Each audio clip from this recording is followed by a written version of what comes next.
వృషభ రాశి.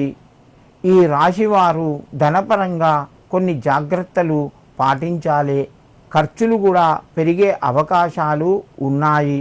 ఉద్యోగ రంగం లోపల ఒత్తిడి పెరుగుతూ ఉంటుంది. తోటివారితోని సామరస్యంగా మెదులుకోండి. వాహన ప్రయాణాలు తగ్గించుకోవడం మంచిది, లేదా జాగ్రత్తలు పాటిస్తూ కొనసాగించండి. వృషభ రాశి వారికి ధనపరంగా కొంత కలిసి వస్తుంది. వ్యాపార రంగంలో రాణిస్తారు. నూతన గృహానికి సంబంధించిన పనులు ముందుకు వెళ్తాయి.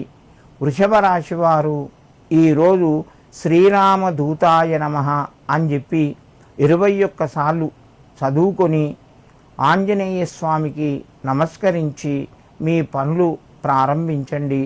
మీకు మరింత శుభయోగం కలుగుతూ ఉంటుంది.